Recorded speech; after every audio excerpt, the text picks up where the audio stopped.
La idea de que la obscenidad entrañaba un peligro para la comunidad, que reflejaba la sentencia de Estados Unidos contra Bennett, aparece como una de las circunstancias determinantes del juicio que todavía en los años 70 sufrió el director de la revista pornográfica Hustler. Unos procesos judiciales y el problema de definir la obscenidad en atención a una presunta lesión que pudiera ocasionar a la comunidad, que aparecen por otra parte muy bien reflejados en la película El escándalo Larry Flint de Milos Forman, The People vs. Larry Flint en original, y concretamente una sentencia que vamos a ver en la diapositiva siguiente. Ahora bien, haz una foto de dos personas practicando el sexo o una foto del cuerpo desnudo de una mujer e irás directamente a la cárcel. Tengo un mensaje para todas esas buenas personas tan morales y cristianas que se quejan de que los pechos y las vaginas son obscenos. No os quejéis a mí, quejaos al fabricante, ¿vale?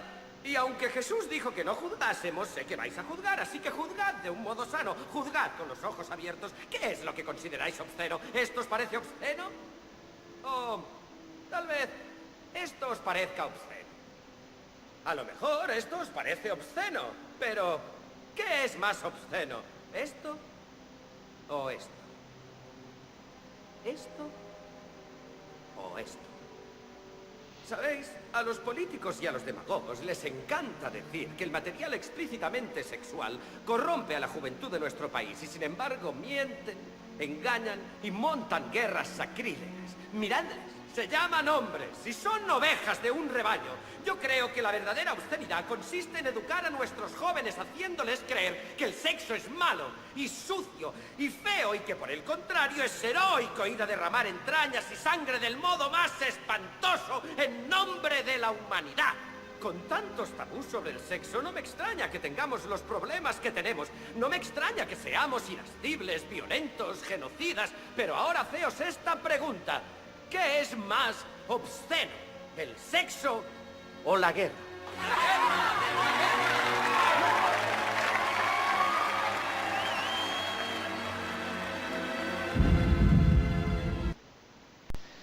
Hay que tener presente, sin embargo, que el test de Higgins no identificaba la obscenidad con la depravación o corrupción efectivas, sino en realidad con la tendencia a depravar o corromper. O dicho en otros términos, una publicación no era obscena no ya porque causase de forma efectiva pensamientos libidinosos, sino porque simplemente podía causarlos.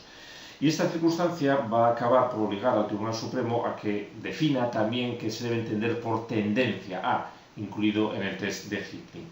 Y en un primer momento ofreció la interpretación que parecería más coherente, si tenemos en cuenta la literalidad del término. Tendencia debe significar algo como potencialidad. Ahora bien, si una publicación era obscena, cuando según esta interpretación tenía potencialidad para provocar lascivia, hay que buscar un parámetro para medir esa potencialidad, porque de lo contrario estaremos en un debate interminable sobre qué tiene o no esa potencialidad, esa virtualidad para corromper. Y el Tribunal Supremo creyó hallarlo aplicando a la obscenidad el test de Clear and Present Danger. Este test se había empleado originariamente ante todo para identificar los libelos sediciosos, de manera que si un escrito podía causar un daño real e inmediato a la tranquilidad del Estado, entonces debía prohibirse su difusión. Se trataba ahora simplemente de aplicar este mismo test a la obscenidad, de manera que si existía un peligro real e inmediato de que un escrito promoviese pensamientos libidinosos, entonces era cuando debía reputarse como obsceno. Pues bien, la aplicación del test de Clear and Present Danger misturado, como hemos visto con el test de Higgins, va a suponer en esencia, en realidad, emplear una cláusula de proporcionalidad para saber si en un caso dado era constitucional o no limitar la libertad de expresión. Si superaba el test de Clear and Present Danger, esto es, si existía ese peligro real e inmediato, entonces es cuando la limitación a la libertad de expresión por obscenidad resultaría posible. Pues bien, el uso del Clear and Present Danger, sin embargo, va a reducirse a la década de los años 40 del siglo XX, pero luego va a ir siendo progresivamente abandonado hasta desaparecer de su incardinación dentro del problema de la obscenidad. El motivo de renunciar a él se debió precisamente a un cambio trascendente en la interpretación del sentido tendencia a depravar. A comienzos de los años 50, el Tribunal Supremo empezó a considerar que ese término no se refería a potencialidad, como había dicho hasta entonces, sino más bien a intencionalidad. Así pues, habría obscenidad si una obra había sido concebida con la intencionalidad de promover la lascivia. Bien, el cambio, como se puede entender, resultó muy importante, porque a partir de ese momento no se juzgaría la obra en abstracto, o sea, su potencialidad intrínseca a corromper, sino que había que tener en cuenta un elemento subjetivo, como era la intencionalidad con la que había sido concebida esa obra. Y esta modificación, además, resultó capital para excusar inconstitucionalidad a las obras científicas, especialmente a las ginecológicas y psiquiátricas, como los estudios sobre sexualidad de Kinsey. Porque algunas de estas obras, de hecho, habían sido en su momento retenidas por los funcionarios de correos a considerarlas obscenas. Pero el Tribunal Supremo, con esta nueva concepción, entendería que no encajaban realmente en la definición de obscenidad y que por tanto sí podían circular libremente. Bien, es cierto que algún lector podría hallar en ellas un estímulo sexual, o sea, hay potencialidad, pero lo cierto es que no habían sido concebidas, intencionalidad, con ese fin, sino con un objetivo científico. Y por tanto, bajo esta concepción del Tribunal Supremo, en ningún momento podían considerarse como propias del concepto de obscenidad. Bien, si el elemento lesivo que acabamos de ver dio lugar a todas estas reflexiones bastante alambicadas, el segundo de los elementos, que llevaba aparejado el test de Hickling, esto es el elemento subjetivo, también acarreó unas disquisiciones muy intensas. Tal y como estaba redactada la sentencia Regina versus Hickling, una publicación sería declarada obscena si tenía la intención de promover la lascivia entre, abro comillas, sujetos cuyas mentes sean permeables a tales influencias inmorales. Bien, ¿y de qué sujetos se trataba? La primera línea jurisprudencial sostenida por el Tribunal Supremo quedaba perfectamente identificada por la sentencia de Estados Unidos contra Clark, dictada en 1889, en la que definía estos sujetos como los que fueran fácilmente influenciables, ignorantes o con marcadas pulsiones sexuales, estos sujetos con escasa capacidad de autocontrol. Está claro que dentro de estos grupos se entendía que quedaban incluidos desde luego los niños y las personas con algún tipo de retraso mental, pero según la retrógrada mentalidad de la época también debía incluirse a las mujeres y a los obreros. Es decir, que el género o el estatus socioeconómico hacían que un sujeto pasara a engrosar las filas de las personas que se tendrían en cuenta para determinar si una publicación era o no obscena. El hecho de tener unos estándares fijados en personas fácilmente influenciables, sobre todo niños, va a acabar por generar un problema grave para la cultura estadounidense, como puede comprenderse. Si una publicación es obscena y por tanto puede quedar prohibida, porque puede afectar a un menor de edad, el resultado es que los adultos acaban teniendo que leer solo aquellas obras que también podrían leer los niños, ya que todas las demás van a quedar prohibidas. El Tribunal Supremo acabó percatándose de esta circunstancia y corrigió el elemento subjetivo para pasar a considerar que el sujeto que debía utilizarse como parámetro para oficiar si una obra era o no obscena debía ser, que empezó a definir como una average person, esto es una persona de tipo medio. Bien, se solventaba un problema para generar otro, porque el problema empieza a residir en saber entonces ¿qué se entiende por una persona de tipo medio? Nos encontramos ante un concepto indeterminado. En ocasiones, el Tribunal Supremo va a tratar de aclarar este concepto desde una perspectiva puramente negativa, que va a aclarar poco o nada y va a servir, por tanto, escasamente. Y así, por ejemplo, la sentencia Butler contra Michigan de 1957 va a decir que esta persona de tipo medio no se podía identificar ni con un menor de edad ni tampoco con una persona que tuviera sus facultades mentales reducidas. O sea que no decía lo que era esta average person, sino que decía lo que no era. Afinando más en otros casos posteriores, el Tribunal Supremo va a acabar haciendo lo que es comprensible, que es realizando una definición positiva. Y esta definición positiva la va a emplear en primer lugar en la sentencia de Estados Unidos contra Ulises de 1934, motivada por la retención en aduanas del libro Ulises de James Joyce. En este caso, el Tribunal Supremo va a acordar que la obra, en este caso Ulises de Joyce, no era obscena porque una persona culta no la concebiría como tal. Con tal, como puso de manifiesto un voto particular a la sentencia que fue dictado por el magistrado Martin Temayton, se había basculado de un extremo a otro, de manera que si antaño la obscenidad se mensuraba muy influenciablemente de un niño o una persona perturbada, a partir del caso Ulises se utilizaba como criterio la mente de una persona de una cultura excelsa, a la que supuestamente está claro que poco o nada cabría por escandalizar. Bien, esta crítica fue asumida por el tribunal y más tarde acabó por corregirla para llegar a un punto intermedio, de manera que la average person haría referencia a un adulto razonable con una cultura media y atendiendo además a un factor importante, esto es, teniendo en cuenta los estándares morales de la comunidad. Este último aspecto además permitía tener presente que para un adulto medio, por ejemplo, de Nueva York o de California, que eran sociedades en esos momentos sexualmente más permisivas, no tendría por qué ser obsceno, algo que sin embargo en otras comunidades con una mentalidad más retrógrada posiblemente sí pudiera serlo. O sea que habría que ver el contexto en el cual se leía una obra para ver si esta era o no obscena. En todo caso, debe tenerse presente que en la determinación del elemento subjetivo, el Tribunal Supremo operó con un error de juicio que la doctrina estadounidense sí que detectó. El órgano judicial se empeñaba en fijar como estándar siempre un mismo tipo de sujeto. Primero la persona incapaz o menor de edad, luego la persona culta y finalmente el adulto razonable.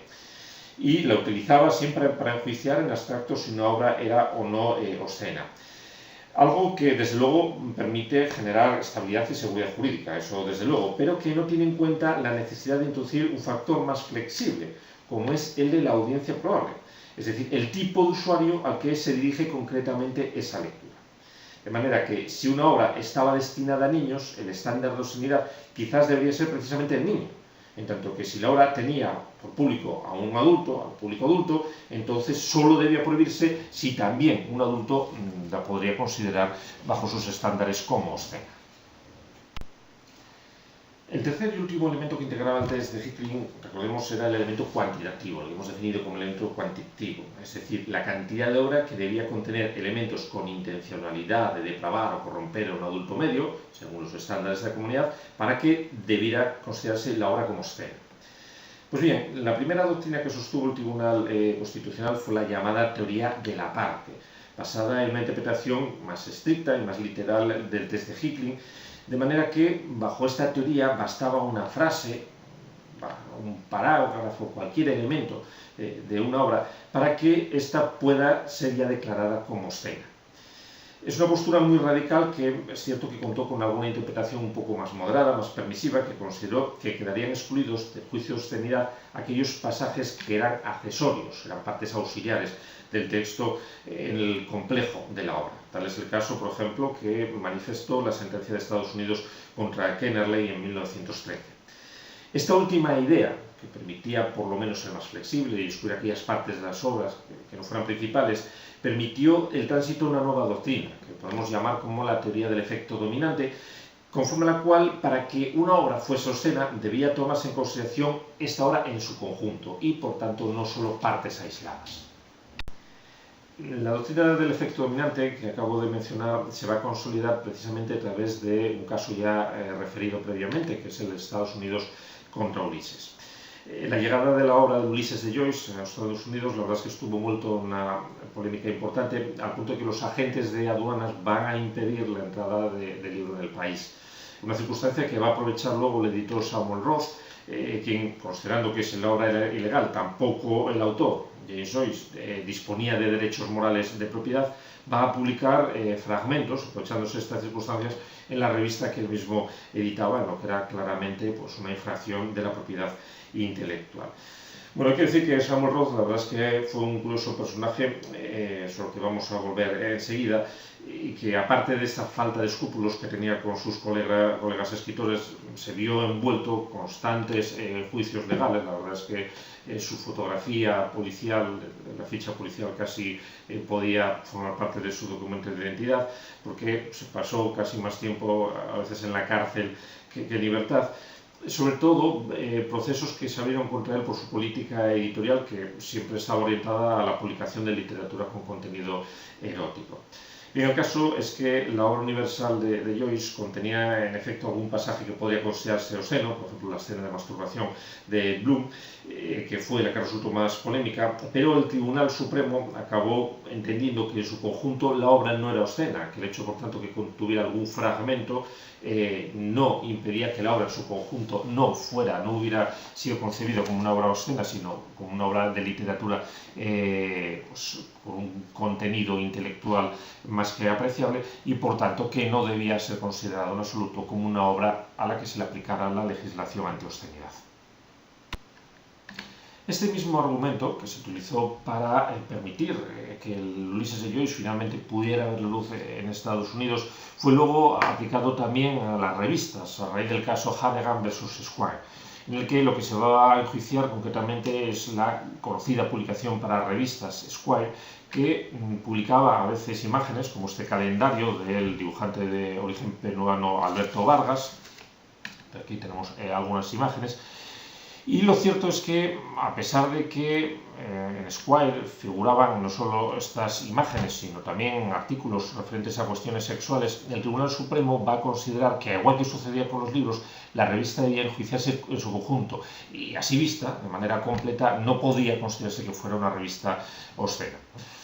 Algo que hay que reconocer que en el caso de las revistas resultaba todavía, si se quiere, más liberal que en los libros, porque a fin de cuentas un artículo podía gozar de homogeneidad y aunque todo, en su totalidad, ese artículo fuera obsceno, no por ello, bajo esta nueva concepción, podía prohibirse la revista si en su conjunto ese texto no representaba más que un fragmento menor en el total de la publicación.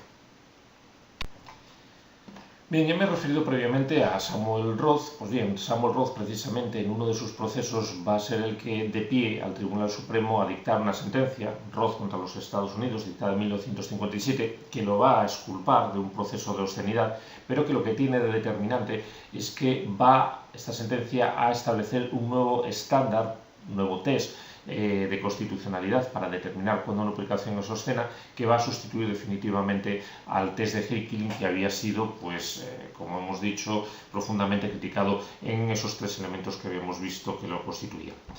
Bien, en la sentencia Roth contra los Estados Unidos, el Tribunal Supremo va a considerar como punto de partida que la obscenidad no forma parte de la primera enmienda, no está protegida por la primera enmienda.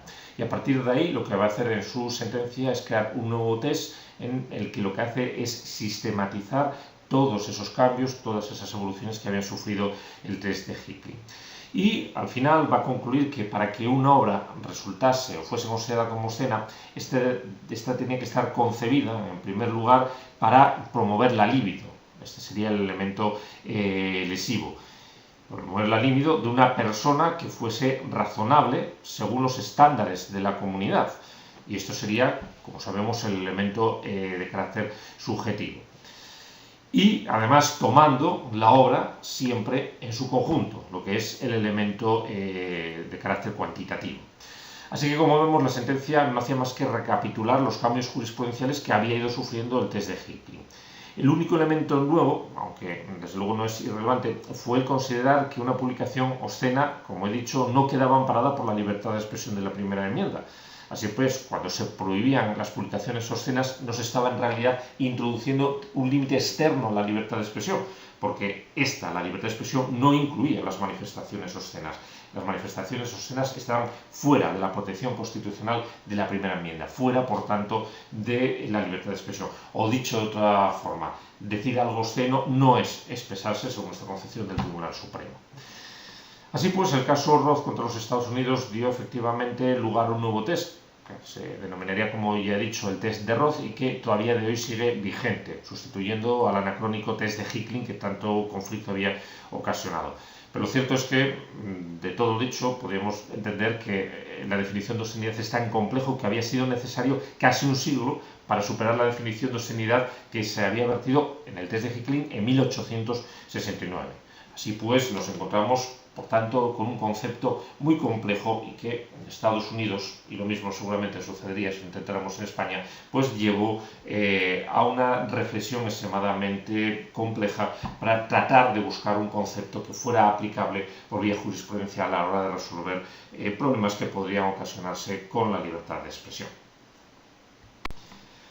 Con lo que acabo de explicar, no pretendo decir que el concepto que surgió en Estados Unidos tengan que ser trasladados y más a una realidad social y una tradición jurídica tan distinta de la estadounidense como es la española, por ejemplo. Pero sí, por lo menos, mostrar que un sistema jurídico tiene que aspirar a identificar con la mayor precisión posible los aspectos que, como en este caso el de la obscenidad, pueden dar lugar a limitar nada menos que un derecho fundamental como es la libertad de expresión. Nos vamos a encontrar siempre con publicaciones, aquí tenemos algunas imágenes, que pueden rozar el límite de lo que es o lo que no es obsceno. Hay que buscar, por tanto, alguna guía, alguna definición jurídica de lo que se entienda como obsceno, porque solo de esa manera podemos garantizar que la moral y el derecho no se confunden, como permitirá de esta manera preservar la autonomía y la identidad que caracteriza a un ordenamiento jurídico.